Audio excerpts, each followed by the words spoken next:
como é que você ajudaria uma pessoa que não é psicólogo a identificar e dizer assim, olha, esse caso aqui, você vai ter que... Essa situação que você está me apresentando, quem vai resolver é um profissional da saúde, é um psicólogo clínico. Ou não, esse caso aqui é comigo. Você distingue isso facilmente. Mas como você ajudaria alguém a distinguir? Sim, por exemplo, um assunto que a gente ajuda muito no Kids é a questão dos medos. Né? Então, quando ele é um medo mais inicial, um medo que ele não gera um grande comprometimento, não é uma coisa generalizada, mas, por exemplo, a criança tem medo de dormir no quarto dela, ou a criança, tem acontecido muito agora na quarentena, Márcia, as crianças estão mais apegadas e elas sentem o clima, né, do momento, então elas estão com dificuldade de ficar nos cômodos sozinhas. Então, assim, a mãe vai para a cozinha, a criança está na cozinha. A mãe vai para o quarto, a criança está no quarto. Isso para os pais que já estão, né, cansados dessa rotina nossa de trabalho, casa e se preocupar com saúde e tudo mais, vira um problema grande. Mas perceba, não é um caso que precisa ainda de psicopatologia. Agora, vamos supor uma criança que sofreu um assalto, por exemplo. Então, ela tem medo porque ela teve um trauma, ela viveu uma situação. A casa dela, eu moro na Serra, em Petrópolis, né? E às vezes invadem uma casa, por exemplo, que é mais afastada e a família está dentro de casa. Ela tem uma vivência traumática, é um medo de um fundo trauma, aí a gente vai precisar da psicoterapia mesmo. E a outra coisa que você falou que eu achei incrível foi quando você disse assim, hoje a minha maior satisfação é poder prevenir que chegue na psicopatologia. É de verdade a minha maior satisfação. E a gente vê isso o tempo todo. Por exemplo, a gente vê isso até, vou falar um pouquinho fora até da doença. Quando a gente vê que a criança tem uma dificuldade escolar e a família traz para fazer um trabalho comportamental de kids com a gente, e aí nem chega ela a perder o ano, nem chega ela a ter um problema grave lá na frente, sabe? Então, é muito antes sobre patologias e sobre, às vezes, assunto básico, mas que a criança vai perder os amigos que foram para o próximo ano, vai ter toda uma questão psicológica a lidar com a frustração dela não ter passado, fora o custo todo, né, de um ano aí perdido. Ou seja, e eu fico muito feliz quando você fala isso, porque é uma das questões básicas que mais me entusiasmava na criação e na construção do método era a visão preventiva. Isso realmente sempre foi... não é que eu não dê atenção ou que eu não gosto de tratar de pessoas. Tratei de pessoas há muitos anos, mas eu penso que a maior parte das pessoas não precisa de tratamento. A maior parte das pessoas, da população do mundo, necessita de uma abordagem que as facilite a lidar com as dificuldades normais da vida, ou seja, prevenção. Esse trabalho isso é um luxo, né, Márcia? Isso é um luxo para a gente que trabalha. Eu também tratei por muito tempo, trato ainda hoje quando é necessário.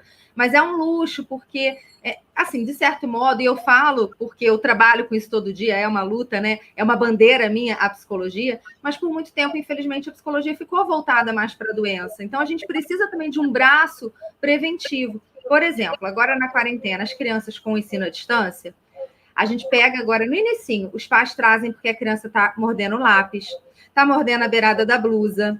Então, assim, elas estão demonstrando ansiedade de uma forma muito fácil dos pais verem. O pai também não é psicólogo, o kid coach não precisa ser da área da saúde, o pai também não é.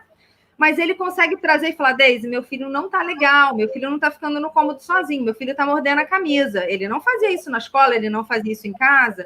Então, consegue identificar e a gente já ajudar no início. Porque depois pode ser que seja um grau de ansiedade que vá precisar de terapia. Se você pudesse fazer um resumão, quais são as principais... Eu queria ser mais específica. As duas principais dificuldades que você vem pegando nesses últimos 4 anos de atendimento do Kids. Vou, se você me permitir, responder sobre os últimos 4 anos e responder agora da quarentena, que está bem diferente. Maravilha, maravilha. Nos últimos 4 anos, eu vim pegando bastante questão alimentar, questão da criança ter medos, muito principalmente dormir no próprio quarto, que é um sonho para os pais, para poder, né, continuar o namoro, ter um equilíbrio, descansar, né, Márcia? Porque os pais não descansam e no outro dia começa o trabalho e começa tudo de novo.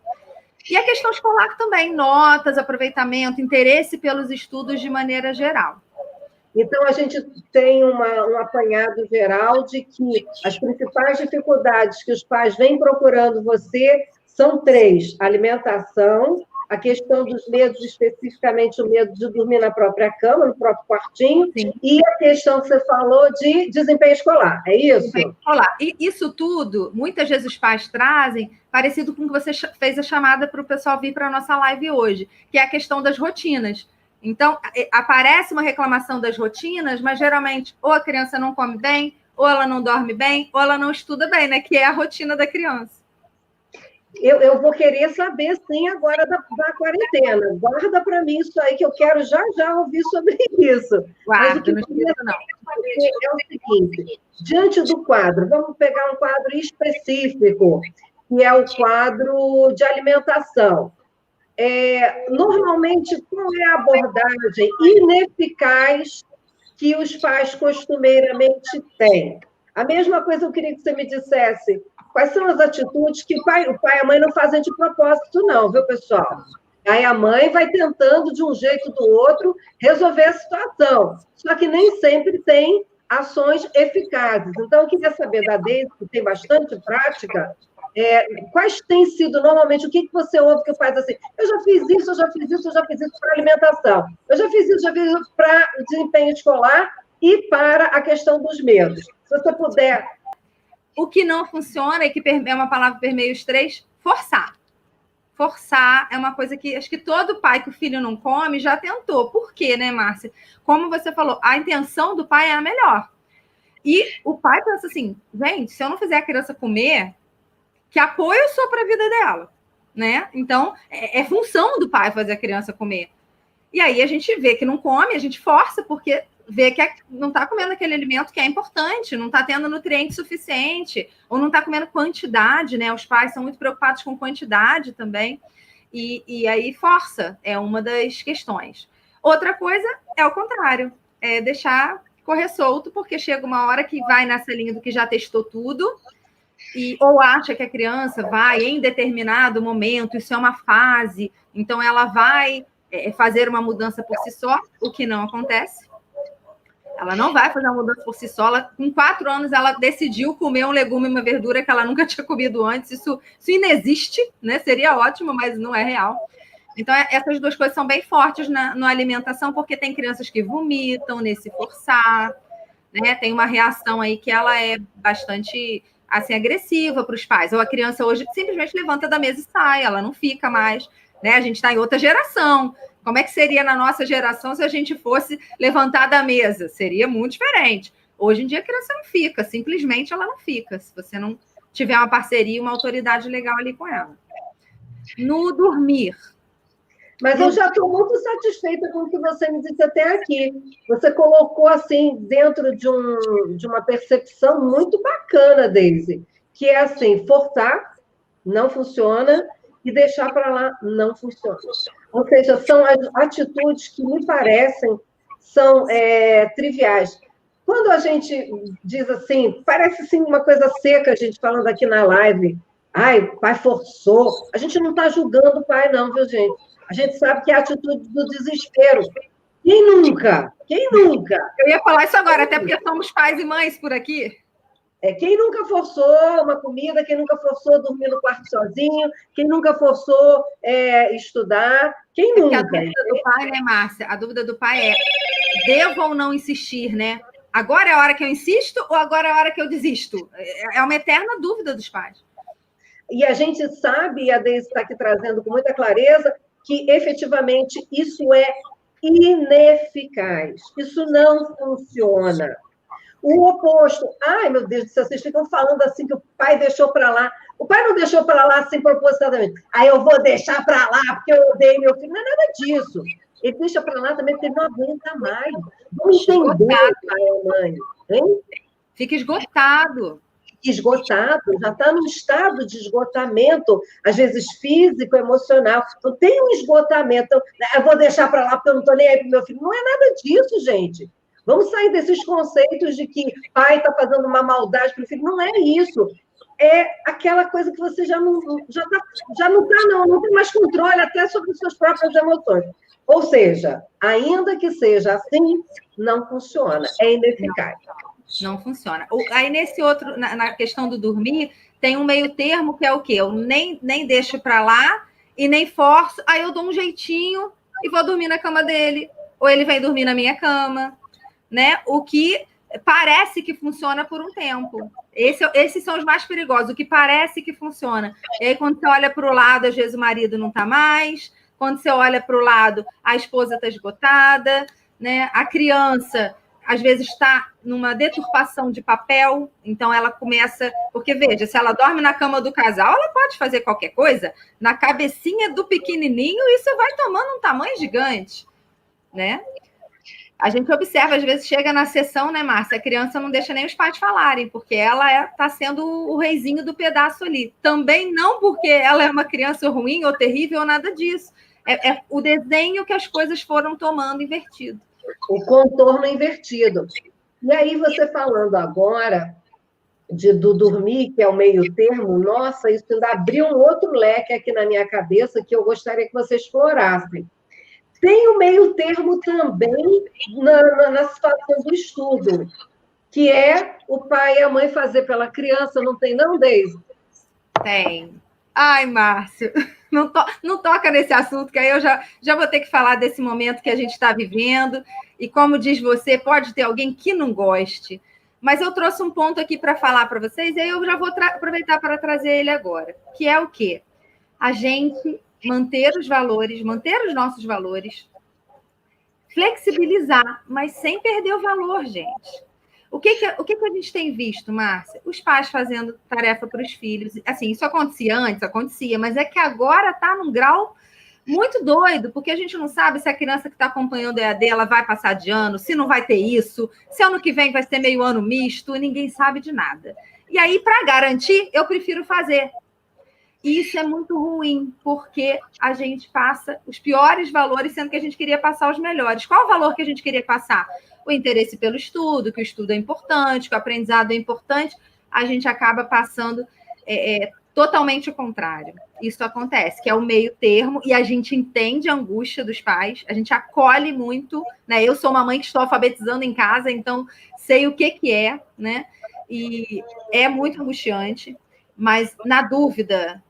O que você não pode perder é o valor. O combinado que você pode combinar abrir mão de tudo se você não estiver dando conta, mas que isso seja legítimo. Porque o ilegítimo aí no meio, em qualquer assunto, mas nesse assunto principalmente, ele é bem sério. Esses dias eu fiz um debate na supervisão com as meninas, por conta assim, ó, a gente está em casa e tem a prova, a sondagem, né? Até ali a verificação. E aí a criança está em casa. E aí a criança olha no livro. Ok, mas vamos lá. Qual era a consigna da escola sobre este momento, sobre esta prova ou essa sondagem? Era de consulta? Não, não era. Ah, mas eles já estão sobrecarregados, mas já está tão chato, mas eles já estão sem sair, e aí a gente deixa ver no material. A gente não conversa sobre isso, a gente não trabalha sobre isso. Que valores ficam sobre isso, entende? O que ele vai levar dali para frente? Então, a gente precisa pensar no legítimo dessas coisas. Sim, porque quando a gente fala de ética, e esse é um aprendizado importante nessa faixa etária da ética, a ética, se você for olhar sob o ponto de vista mais simples, é aquilo que você faria mesmo que estivessem todos vendo você. Se você faria, mesmo que todos estivessem vendo você, é ética. Digamos assim, é como se fosse um parâmetro fácil da gente, às vezes, ter dúvida. Eu trabalhei muitos anos dentro de corporações, você sabe disso, Deise, e a gente trabalhava a necessidade de trabalhar as questões éticas corporativas. E uma das coisas que eu sempre pedi assim, você está com alguma dúvida ética agora? Coloca no papel. Me diz uma coisa, você fez o quê? Isso. Me conta uma coisa, você colocaria isso na primeira página do jornal? Isso que você fez? Você contaria para sua mãe, mesmo que você já tenha 60 anos, a sua mãe tem 90, você contaria para sua mãe? Você faria isso na frente de qualquer pessoa? Então, é ético. Exato. E aí, quando você está por detrás dos panos, em que você não está sendo visto, e você faz algo que você não faria na frente dos outros, nós estamos fomentando na criança, nesse momento, uma atitude não ética.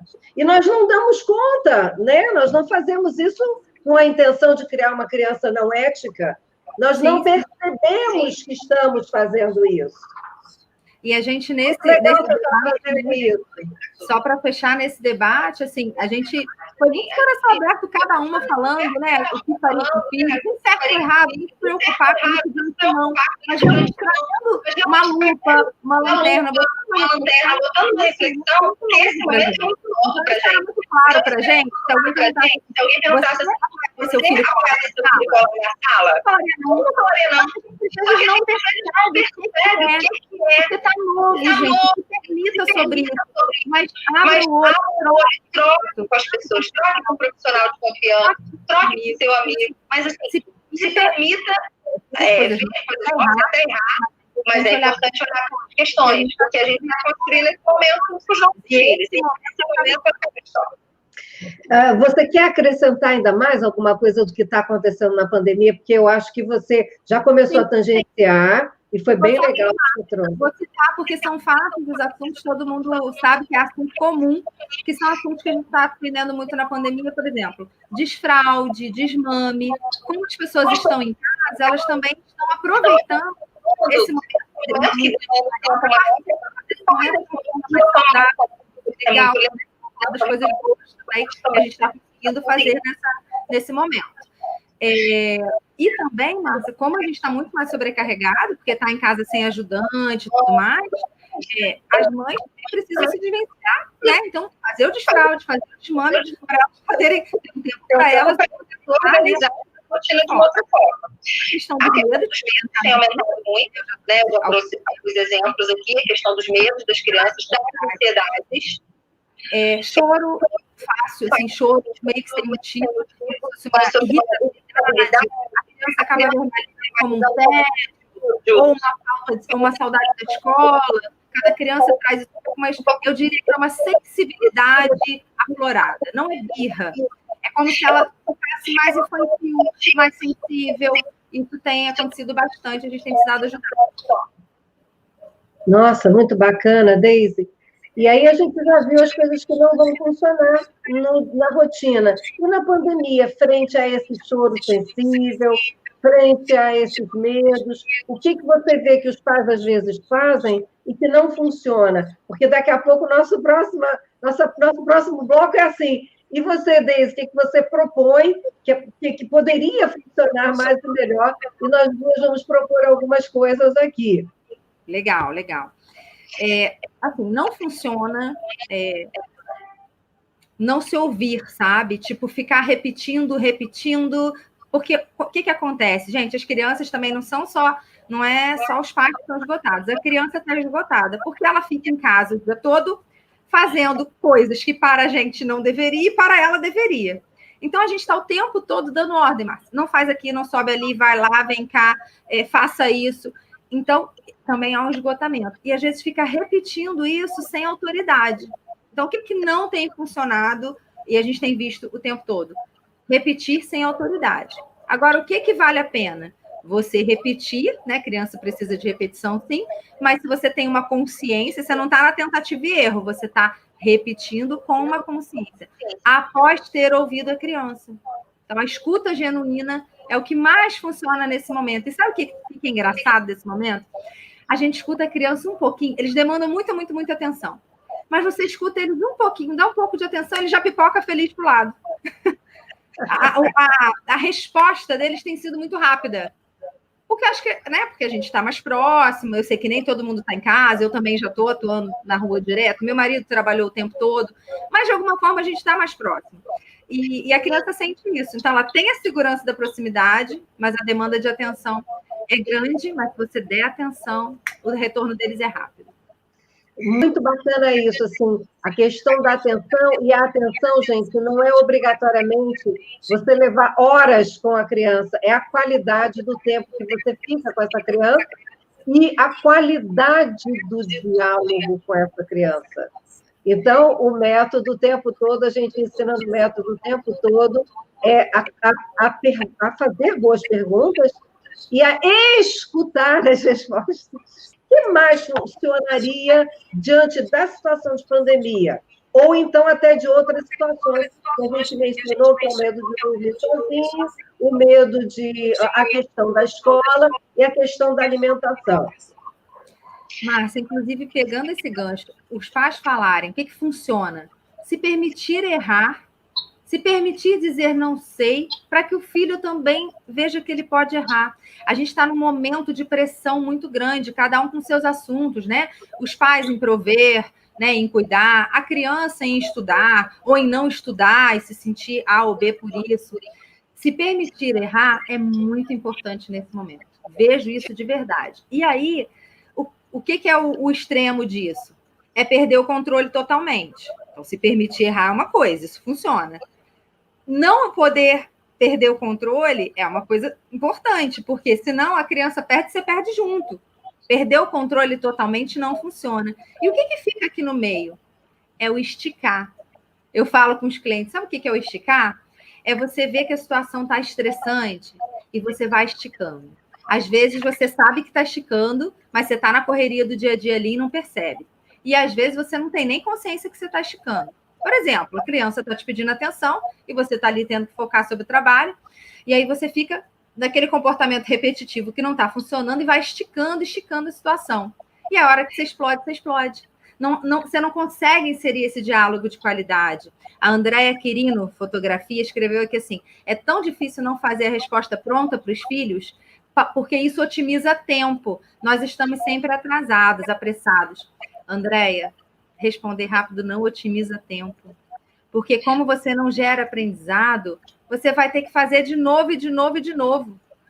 Então, não resolveu, não gerou aprendizado, parece que economiza tempo, né? Porque a gente parar para conversar com a criança, gasta um tempinho.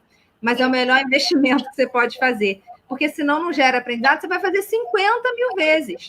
E você estica no seu estresse. É aquela hora que você se estressa com a criança, porque ela deixou cair um ovo na cozinha, parece que ela matou alguém. Gente, é uma criança, deixou cair um ovo. Beleza, limpar ovo é um saco, né? Mas é o que tem para aquele momento. E aí você vai fazer o aprendizado daquilo. Senão, vai cair 20 ovos durante a sua quarentena. Não tem jeito.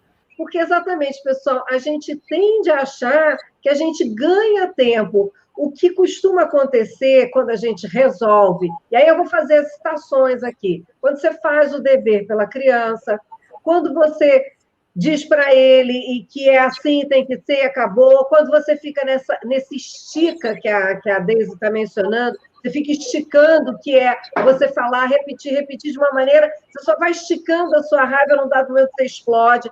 Então, a impressão é de que a gente ganha tempo. Na verdade, a gente só se aborrece mais. Eu quero trazer esse dado de realidade. De uma maneira geral, essas conversas terminam em irritação, em estresse, em gritaria, e aí você se sente um péssimo pai, uma péssima mãe depois, e não equaciona, porque não trouxe aprendizado, como a Deise acabou de falar. Não trouxe nenhum tipo de mudança comportamental para as próximas vezes. E aí você se vê continuamente nas mesmas conversas. Vai escovar o dente, você tem que trocar a roupa para ir dormir, para com esse videogame. É sempre a mesma coisa. E nós sabemos o quanto que isso é o que mais estressa na rotina, no dia a dia. Não são as situações complicadésimas, é esse dia a dia, essa coisa repetida, porque você não traz uma solução. Quando a gente estica, quando a gente não se permite errar, quando a gente não busca resolver o quanto antes, a gente fica com a pior imagem.